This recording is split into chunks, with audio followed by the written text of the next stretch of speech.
साथियों, बहुत सारे जो एसएससीज़ हैं उनका ये क्वेश्चन होता है कि हमारे पास जो प्रॉपर्टीज़ हैं, अगर वो प्रॉपर्टी हम डिक्लेयर करना चाहते हैं अपनी आईटीआर के अंदर, आप आईटीआर 2 फाइल करें, आईटीआर 3 फाइल करें, तो आप कहाँ पर डिक्लेयर कर सकते हैं। तो आईटीआर 2 के अंदर ये डिक्लेयर हो सकती हैं, आईटीआर 3 के अंदर ये डिक्लेयर हो सकती हैं।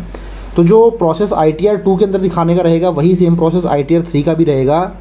तो यहाँ मैं आपको आईटीआर 2 में बता देता हूँ कि आप ये प्रॉपर्टी जो भी आपकी है, कोई प्रॉपर्टी है आपके नाम पे, कोई बैंक में आपका बैलेंस है, एफडी की फॉर्म में है या फिर सेविंग बैंक अकाउंट में है, शेयर्स म्यूचुअल फंड आपने ले रखे हैं, आपके पास गोल्ड या ज्वेलरी है, तो ये सारी ही चीज़ों को आप अपनी आईटीआर में कैसे डिक्लेयर कर सकते हैं।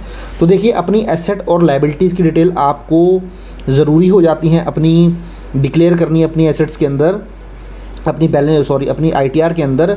अगर आपकी टोटल इनकम 1 करोड़ रुपए से ज़्यादा हो, तो 1 करोड़ से ज़्यादा होगी तो मस्ट हो जाएगा आपके लिए डिक्लेयर करना। तो चलिए यहाँ पर मैं आपको बताता हूँ आईटीआर में जाकर आप कैसे जो है इसको आईटीआर में दिखा सकते हैं।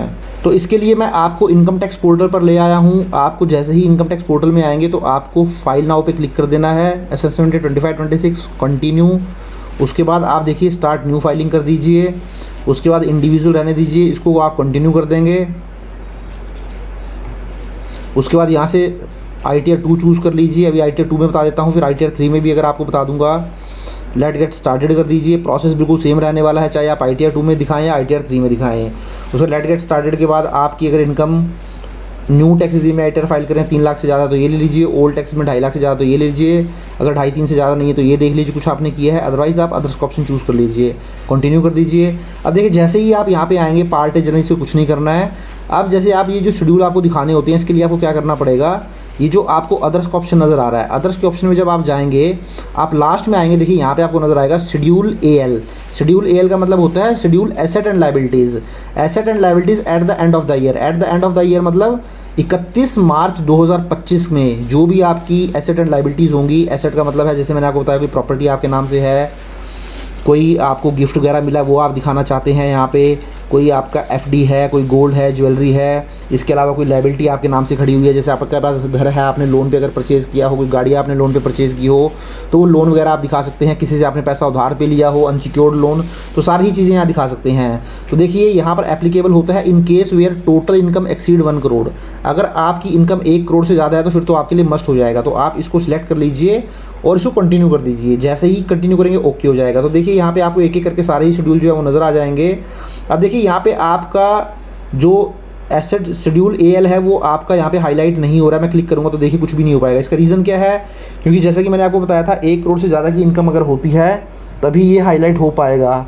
तो देखिए, अभी मैं 1 करोड़ से ज़्यादा की इनकम जो है यहाँ पर दिखा देता हूँ और ये आपको हाईलाइट होना शुरू हो जाएगा। तो चलिए मैं कोई इनकम यहाँ फिल कर देता हूँ 1 करोड़ से ज़्यादा की। चलिए मैं शेड्यूल अदर सोर्सेज में जाता हूँ और यहाँ सपोज़ मैं 1 करोड़ से ज़्यादा की इनकम कहीं भी फिल कर देता हूँ। ग्रॉस टोटल इनकम में गया, एडिट किया। अब सपोज़ आपका जो एफडी का इंटरेस्ट था यहाँ मैं कर देता हूँ 1 करोड़ 5 लाख। तो ये मैंने 1 करोड़ 5 लाख का इंटरेस्ट कर दिया है। तो आपकी इनकम अब 1 करोड़ से ज़्यादा हो गई है। तो अब देखेंगे आपका वो जो बटन है, वो टैब है, वो आपका हाईलाइट हो जाएगा। तो अब देखिए, आप इसको नीचे आए, अब मेरी इनकम 1 करोड़ से ज़्यादा हो चुकी है। इसको कंटिन्यू कंफर्म कर दें आप। अब थोड़ा नीचे आएंगे, देख सकते हैं अब देखिए आपका जो शेड्यूल एएल था अब आपका वो हाईलाइट हो चुका है। पहले वो हाईलाइट नहीं हो पा रहा था, तो इसलिए वहाँ मैंने 1 करोड़ की जैसी इनकम फिल की, आपका हाईलाइट हो गया। अब इसके ऊपर क्लिक कर दें। जैसे ही क्लिक करेंगे तो देखिए शेड्यूल एएल आपका ओपन हो गया है। तो यहाँ पे आपकी डिटेल ऑफ मूवेबल एसेट देनी है, detail of E movable asset. E movable asset का मतलब होता है आपका कोई लैंड हो गया, आपका कोई घर हो गया, दुकान हो गई, उसकी डिटेल आ जाएंगी। डिटेल ऑफ मूवेबल एसेट में गोल्ड, ज्वेलरी, एफडी वगैरह आ जाएंगी, मैं आपको दिखाऊंगा। और सी में liabilities in relation to asset A plus B. तो जो ए और प्लस बी में आपने एसेट फिल की हैं उनसे रिलेटेड कोई आपके ऊपर लायबिलिटी है, लोन वगैरह, तो वो दिखाएंगे। तो सबसे पहले तो detail of E movable asset में आए, ई मूवेबल एसेट पर क्लिक करें, ऐड नदर करें। तो देखिए यहाँ आपसे डिस्क्रिप्शन मांगेगा आपकी प्रॉपर्टी की, तो आप डिस्क्रिप्शन दे दें। सपोज़ आपकी लैंड है या सपोज़ अगर आपका हाउस है तो वो आप यहाँ मेंशन कर दें, या फिर आपकी कोई शॉप है तो वो मेंशन कर दें। इसके बाद आप नीचे आएंगे, देखिए यहाँ पर आपको एड्रेस देना है, तो एड्रेस जो भी आपका है वो मेंशन कर दें। मैं इसको आपको सिर्फ सिखाने के लिए बता रहा हूँ। टाउन डिस्ट्रिक्ट आप मेंशन कर दें। यहाँ सिलेक्ट किया, सपोज़ मैं हरियाणा सेलेक्ट कर लेता हूँ, हरियाणा सेलेक्ट कर लिया। इंडिया पिन कोड जो भी आपके एरिया का वो दे दीजिए आप।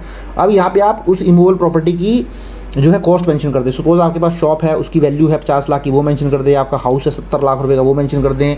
या आपकी कोई लैंड है सपोज़ 1 करोड़ 20 लाख रुपए की, तो वो आप मेंशन कर सकते हैं। तो मैंने 1 करोड़ 20 लाख की यहाँ लैंड मेंशन कर दी है। हाँ, तो 1,20,00,000 की लैंड हो गई। अब मैं इसको सेव कर देता हूँ। तो आप देख सकते हैं 1,20,00,000 की मैंने लैंड यहाँ मेंशन कर दी है, यहाँ उसकी पूरी डिटेल आ चुकी है। तो देखिए यहाँ पे एक सिस्टम के अंदर ग्लिच है, वो क्या कर रहा है, जैसे ही हम एसेट की जो भी डेटा या फिल कर रहे हैं वो यहाँ वैल्यू नहीं दिखा रहा है। तो कोई दिक्कत वाली बात नहीं है, आप सिर्फ जो है मेंशन कर दीजिए। आप अंदर आके देखेंगे तो आपको यहाँ सारी वैल्यू नज़र आ रही है। तो 1,20,00,000 की मेरी लैंड हो गई। उसके बाद यहाँ पे आप आएँ, यहाँ पे दिखाएं डिटेल ऑफ मूवेबल एसेट। अब मूवेबल एसेट का मतलब होता है ऐसी एसेट जिसको आप मूव कर सकते हैं। जैसे आपके पास कोई गोल्ड है, गोल्ड आप मूव कर सकते हैं, आपके पास एफडी है, आपके पास कैश है, या कोई और मूवेबल प्रॉपर्टी आपके पास है। जैसे मैं इसके ऊपर क्लिक करूँगा तो देखिए यहाँ पे ज्वेलरी है बोलन। सपोज आपके पास 10 लाख रुपए की ज्वेलरी है, तो आप यहाँ फिल कर सकते हैं 10 लाख की ज्वेलरी हो गई।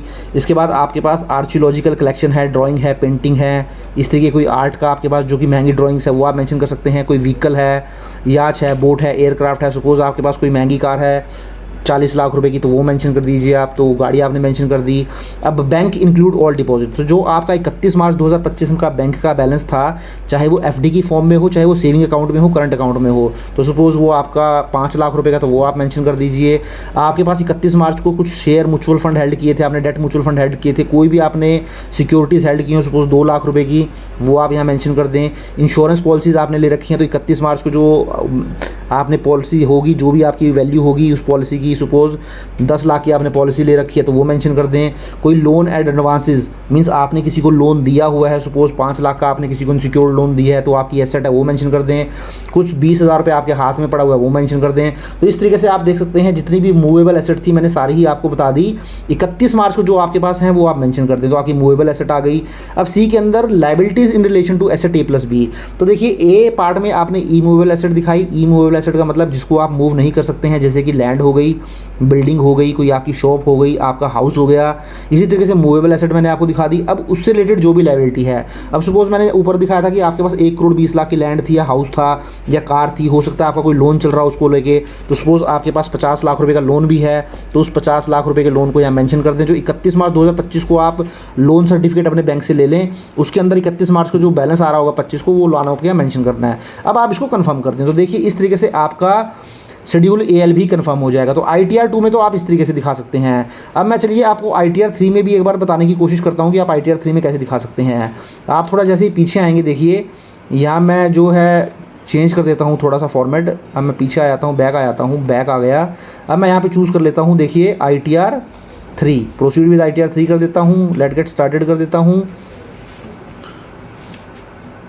अब यहाँ पे देख सकते हैं, ये मैं आपको बता चुका हूँ सारी चीज़ें, मैं बार बार आपको ये नहीं बताऊँगा। Taxable income more than basic limit, ये अदर कर लीजिए, कंटिन्यू कर दीजिए। अब देखिए ITR 3 में भी आएंगे, तो ITR 3 में भी आप में अदर में आना है। अदर में आने के बाद देखिए आपको शेड्यूल AL नज़र आ जाएगा।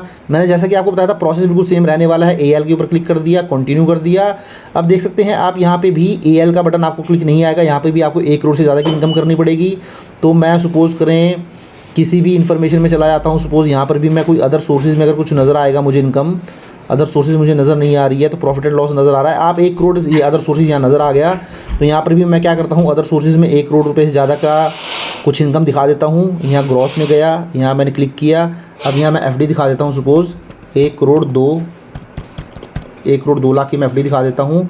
तो मेरी इनकम अब 1 करोड़ से ज़्यादा की हो चुकी है। तो अब देखिए आपका जो AL वाला बटन है वो आपका हाईलाइट हो जाएगा, और उसको क्लिक करके सेम वैसे ही जैसे आपने ITR 2 में फाइल की थी सेम वैसे ही कर लीजिए। तो अब देखेंगे आप यहाँ पर AL वाला बटन देख सकते हैं आपका हाईलाइट हो चुका है। तो आप इसके ऊपर क्लिक करें, क्लिक करेंगे तो डिटेल ऑफ मूवेबल एसेट मैं बता चुका हूँ आपको।